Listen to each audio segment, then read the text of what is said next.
এই গাছটা কি গাছ আমি বলতে পারতেছি না, এটা ধুন্দুল গাছ নাকি ঝিঙ্গা গাছ, আমাকে একটু জানাবেন।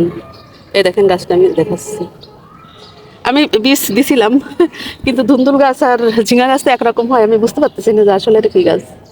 তো আপনারা যদি জেনে থাকেন আমাকে একটু জানাবেন। তো আবারও দেখাচ্ছে, দেখেন লতা পাতা সব বেয়ে বেয়ে উঠছে, বুঝছেন। ভেঙে গেল নাকি? তো এরকম যত্ন করবেন, গাছ গাছালি যত্ন করলে সুন্দর হয়। আমি তো রোজ ছাদ বাগানে এসে গাছের যত্ন করি। আমার শরীর যতই খারাপ থাক, তারপরে আমার গাছ আমার কাছে আগে, তারপরে নিজের শরীর আমার কাছে আহ, অনেক ভালো লাগে ছাদ বাগান করতে, তারপরে ছাদে গাছ লাগাইতে। এ দেখেন এখানে একটা লাগাই দিয়ে গেছিলাম, এই যে উঠছে, এটা বরবটি। নানান জায়গায় এই যে বৃষ্টির সময় এরকম করে ঘাস পরিষ্কার করে দিবেন, তাইলে এই যে আগাছা আছে না, এই আগাছার শক্তিগুলো কিন্তু অন্য গাছে টেনে খায়। এই আগাছাগুলো সব সময় এরকম তুলে রাখবেন, আমি এবার তুলে ফেলে দিই না। আর এখানে দেখেন অনেকগুলো শাক হয়েছে, এগুলো তুলে নেব, কারণ আজকে অনেকগুলো শাক তুলছি। দেখেন এই শাকগুলো কিন্তু খাবার উপযুক্ত। এটা আবার কি গাছ হয়েছে? ও ও, এই জায়গায় একটা বেগুন গাছ হয়েছে, মাশাল্লাহ মাশাল্লাহ।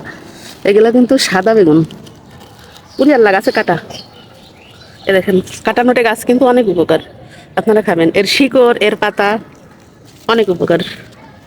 এই যে গাছগুলো আল্লাহ সৃষ্টি করে, এগুলো কিন্তু আমাদের দেহের উপকারের জন্য। একটা গাছও কিন্তু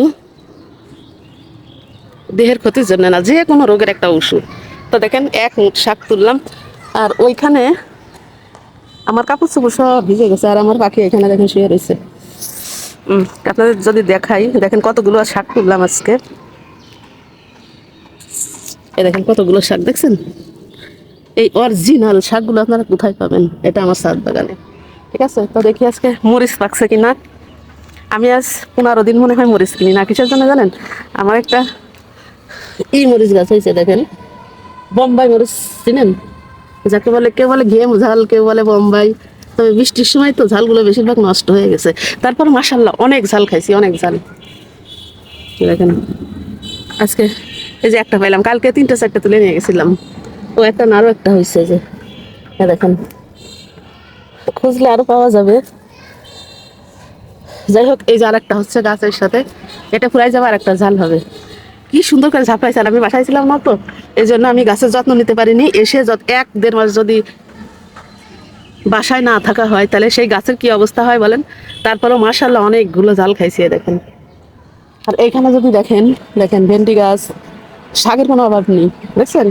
এইটুকে ইসে আমার কিন্তু ছাদ কিনা লাগে না, এই সরি ছাদ বলতেছি, শাক কিনা লাগে না, অনেক শাক খাই। আর এখানে দেখেন ধুন্দুল, 4-5টা একটু আগে পারলাম। এই দেখেন ধুন্দুল গাছ, এই বৃষ্টির সময় ধুন্দুল গাছ লাগাই দিবেন। ধুন্দুল গাছে কিন্তু বেশি একটা যত্ন লাগে না, তবে ছাদে যত্ন করতে হবে। ছাদে কোনো গাছই যত্ন ছাড়া হবে না। তো ভালো থাকবেন, সুস্থ থাকবেন।